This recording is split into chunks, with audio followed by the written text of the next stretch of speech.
Essays on the Gita. Second Series, Part 1, The Synthesis of Works, Love, and Knowledge.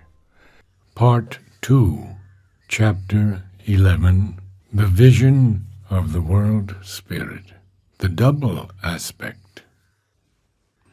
Even while the effects of the terrible aspect of this vision are still upon him, the first words uttered by Arjuna, after the Godhead has spoken, are eloquent of a greater uplifting and reassuring reality behind this face of death and this destruction. Rightly and in good place, he cries, O Krishna, does the world rejoice and take pleasure in thy name? The Rakshasas are fleeing from thee in terror to all the quarters, and the companies of the Siddhas bow down before thee in adoration. How should they not do thee homage, O great Spirit? For thou art the original creator and doer of works, and greater even than the creative Brahma. O thou infinite, O thou Lord of the gods, O thou abode of the universe, thou art the immutable, and thou art what is and is not, and thou art that which is the supreme. Thou art the ancient soul, and the first and original Godhead, and the supreme resting place of this all. Thou art the knower, and that which is to be known, and the highest status. O infinite in form, by thee was extended the universe. Thou art Yama, and Vayu, and Agni, and Soma, and Varuna, and Prajapati, Father of creatures, and the great grandsire. Salutation to thee 1,000 times over, and again, and yet again salutation, in front and behind, and from every side, for thou art each and all that is. Infinite in might, and immeasurable in strength of action, thou pervadest all, and art every one.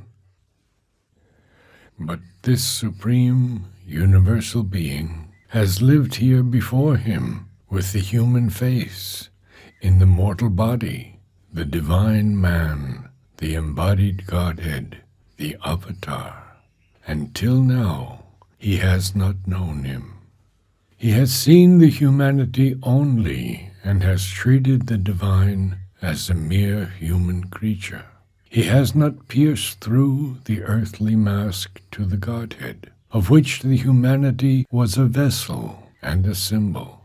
And he prays now for that Godhead's forgiveness of his unseeing carelessness and his negligent ignorance. For whatsoever I have spoken to thee in rash vehemence, thinking of thee only as my human friend and companion, O Krishna, O Yadava, O comrade, not knowing this thy greatness, in negligent error or in love, and for whatsoever disrespect was shown by me to thee in jest, on the couch, and the seat, and in the banquet, alone or in thy presence, I pray forgiveness from thee, the immeasurable. Thou art the Father of all this world, and the moving and unmoving. Thou art one to be worshipped, and the most solemn object of veneration. None is equal to thee. How then another greater in all the three worlds, O incomparable in might? Therefore I bow down before thee, and prostrate my body, and I demand grace of thee, the adorable Lord. As a father to his son, as a friend to his friend and comrade, as one dear with him he loves, so shouldst thou, O Godhead, bear with me. I have seen what never was seen before, and I rejoice, but my mind is troubled with fear. O Godhead, show me that other form of thine. I would see thee even as before, crowned, and with thy mace and discus. Assume thy four-armed shape, O thousand-armed, O form universal. From the first words, there comes the suggestion that the hidden truth behind these terrifying forms is a reassuring, a heartening, and delightful truth. There is something that makes the heart of the world to rejoice and take pleasure in the name and nearness of the divine. It is the profound sense of that which makes us see in the dark face of Kali the face of the Mother, and to perceive, even in the midst of destruction, the protecting arms of the friend of creatures. In the midst of evil, the presence of a pure, unalterable benignity, and in the midst of death, the master of immortality. From the terror of the king of the divine action, the Rakshasas, the fierce giant powers of darkness, flee, destroyed, defeated, and overpowered. But the Siddhas, but the complete and perfect, who know and sing the names of the immortal, and live in the truth of his being, bow down before every form of him, and know what every form enshrines and signifies. Nothing has real need to fear except that which is to be destroyed, the evil, the ignorance, the veilers in night, the Rakshasa powers. All the movement and action of Rudra the Terrible is towards perfection and divine light and completeness. For this spirit, this divine, is only in outward form the destroyer. Time, who undoes all these finite forms. But in himself, he is the infinite, the master of the cosmic Godheads, in whom the world and all its action are securely seated.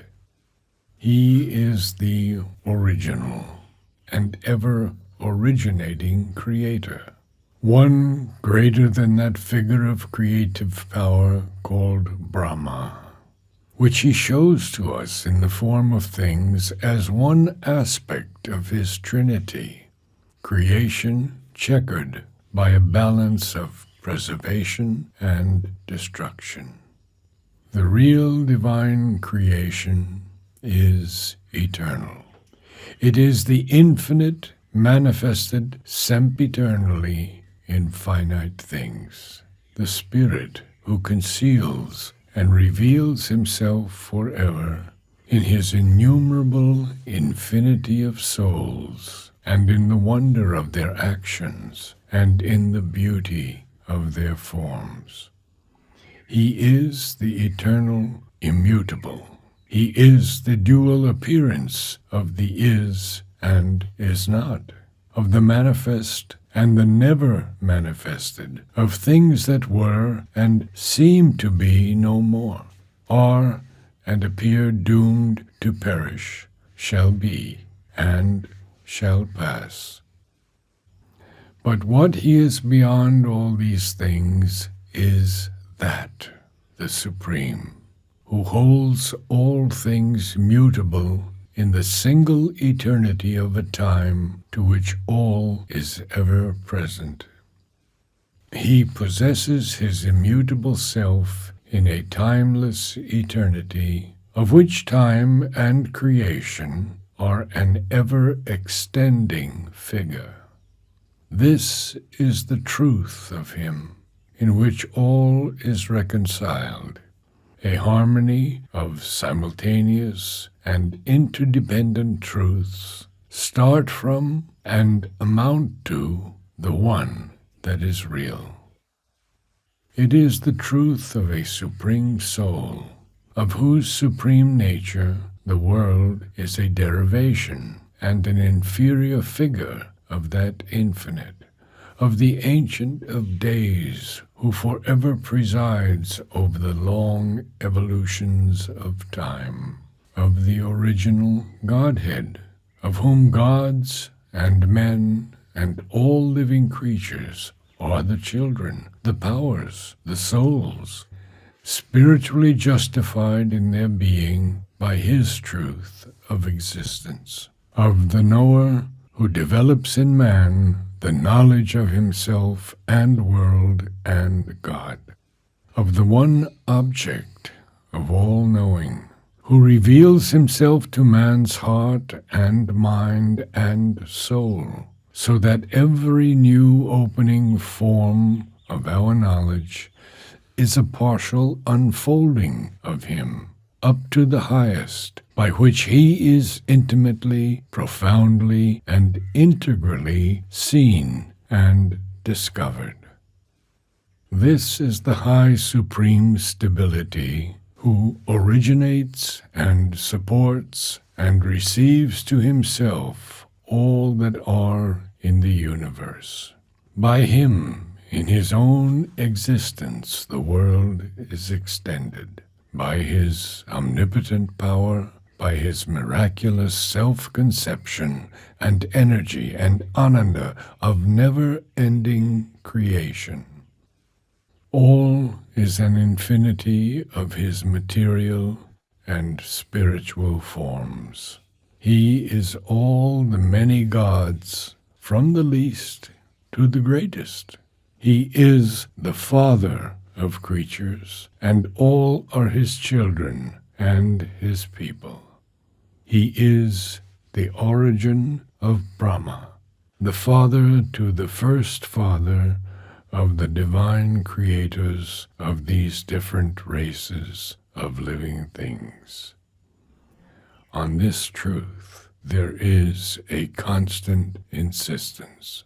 Again, it is repeated that he is the all, he is each and every one, sarva.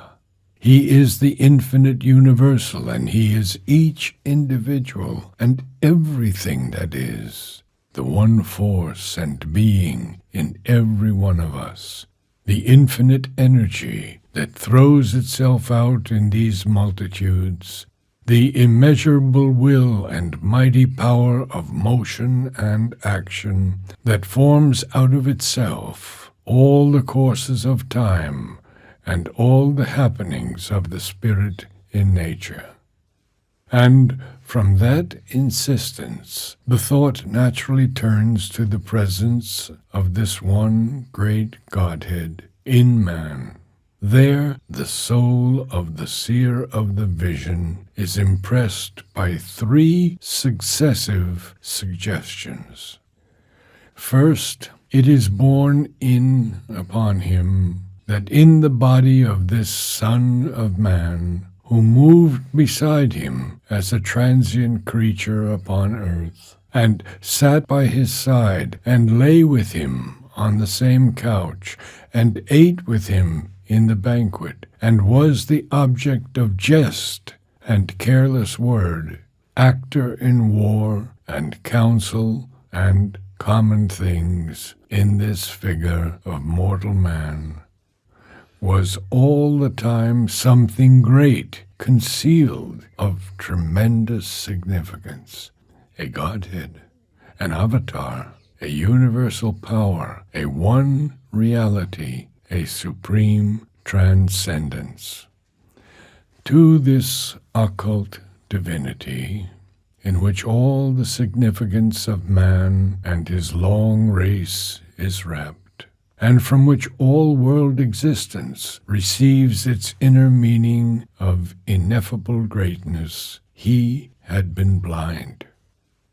Now only he sees the universal spirit in the individual frame, the divine embodied in humanity, the transcendent inhabitant of this symbol of nature.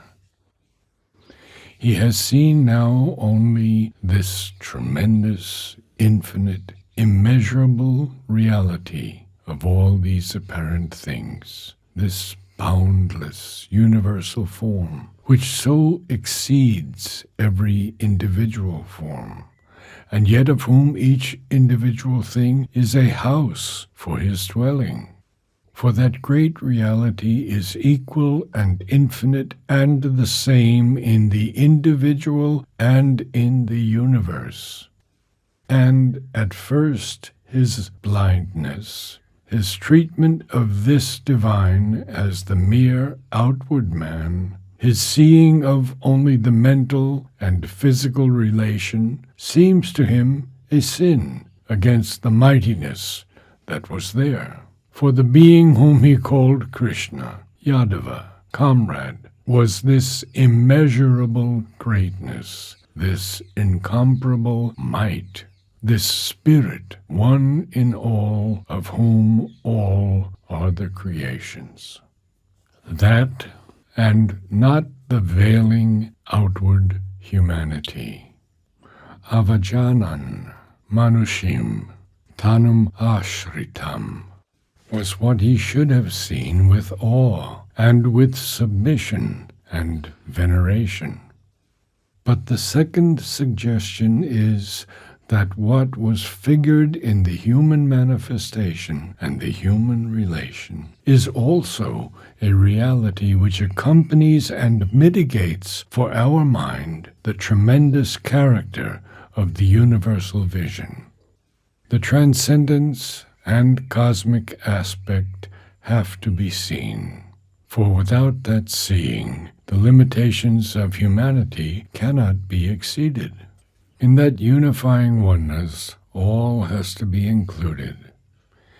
But by itself, that would set too great a gulf between the transcendent spirit and this soul bound and circumscribed in an inferior nature. The infinite presence in its unmitigated splendor would be too overwhelming for the separate littleness of the limited, individual, and natural man.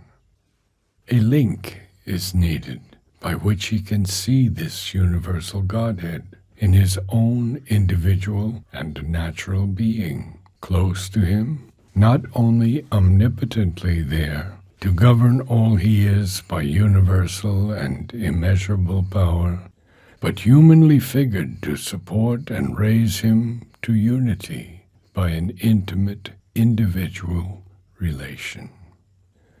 The adoration by which the finite creature bows down before the infinite, receives all its sweetness, and draws near to a closest truth of companionship and oneness when it deepens into the more intimate adoration which lives in the sense of the fatherhood of God, the friendhood of God, the attracting love between the divine spirit and our human soul and nature.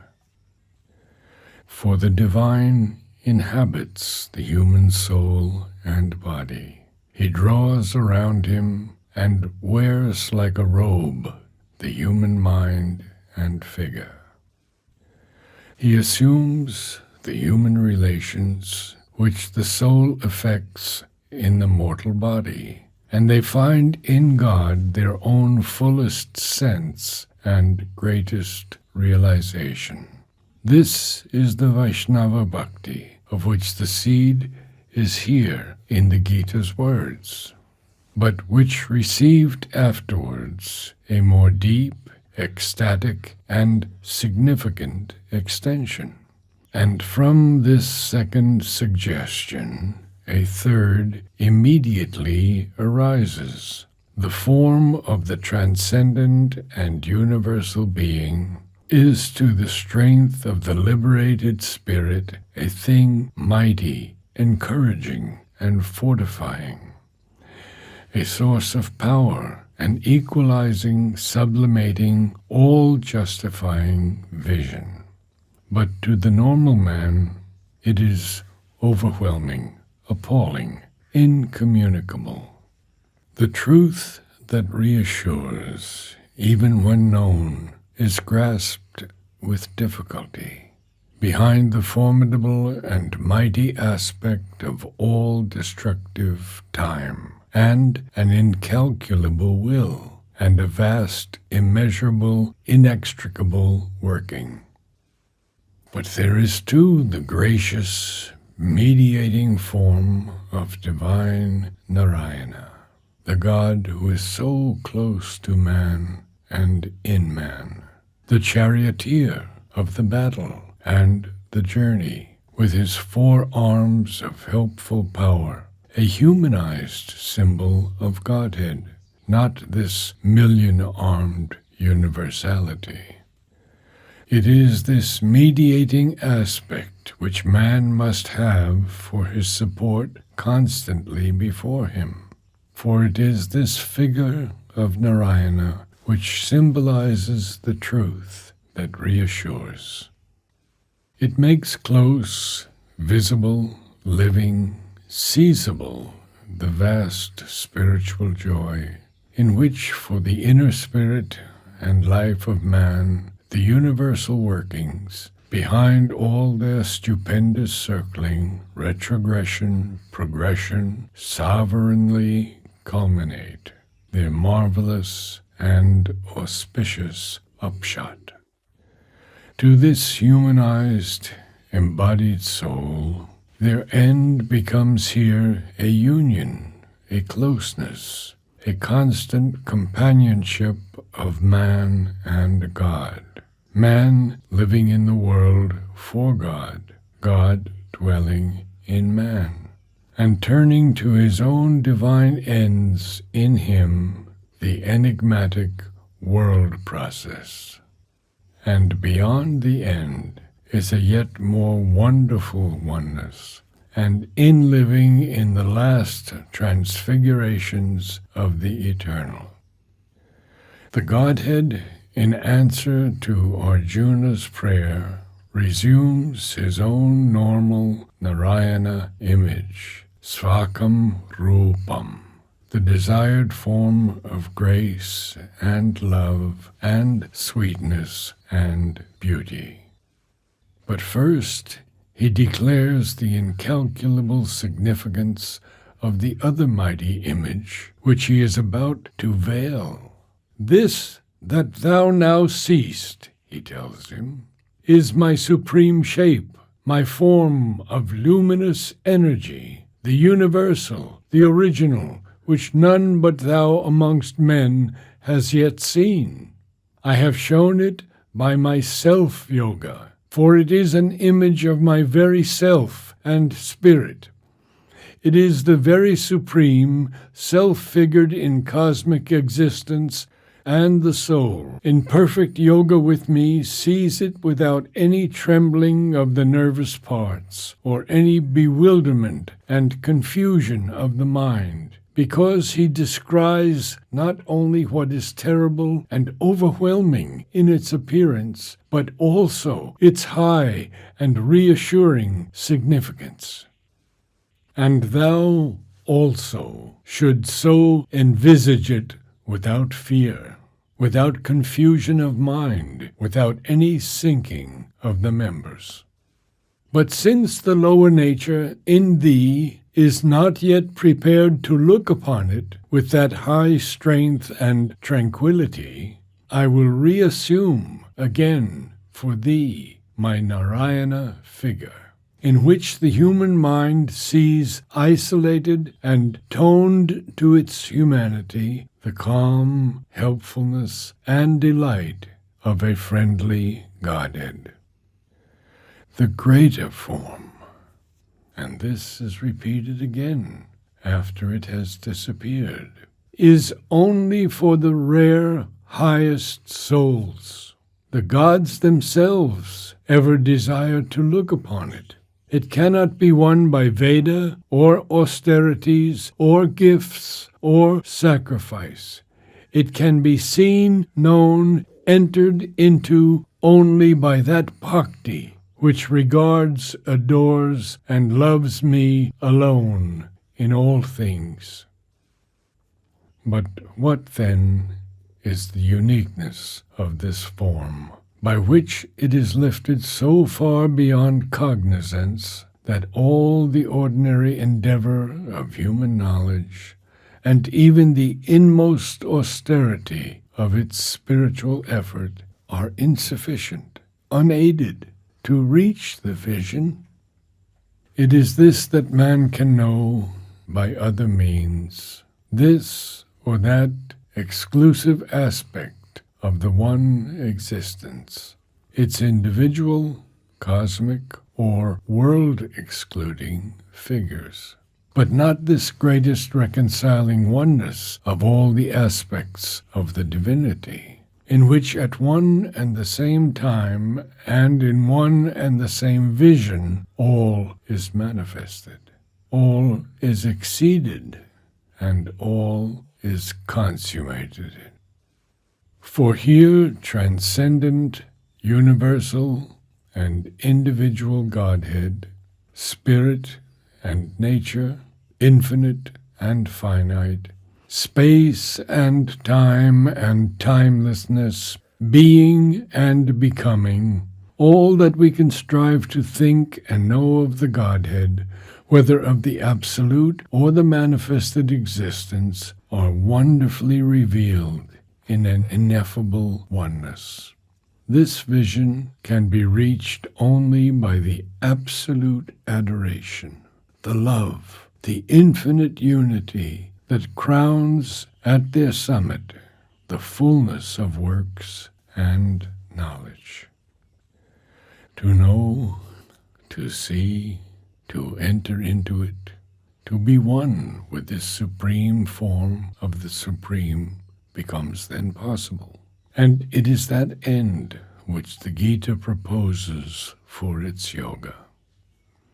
There is a supreme consciousness through which it is possible to enter into the glory of the transcendent and contain in him the immutable self and all mutable becoming. It is possible to be one with all, yet above all, to exceed world, and yet embrace the whole nature at once of the cosmic and the supracosmic Godhead. This is difficult indeed for limited man, imprisoned in his mind and body.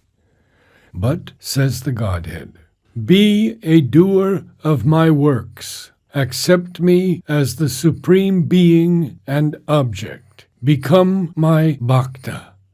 Be free from attachment and without enmity to all existences. For such a man comes to me. In other words, superiority to the lower nature, unity with all creatures, oneness with the cosmic Godhead and the transcendence, oneness of will with the divine in works, absolute love for the one and for God in all. This is the way to that absolute spiritual self-exceeding and that unimaginable transformation.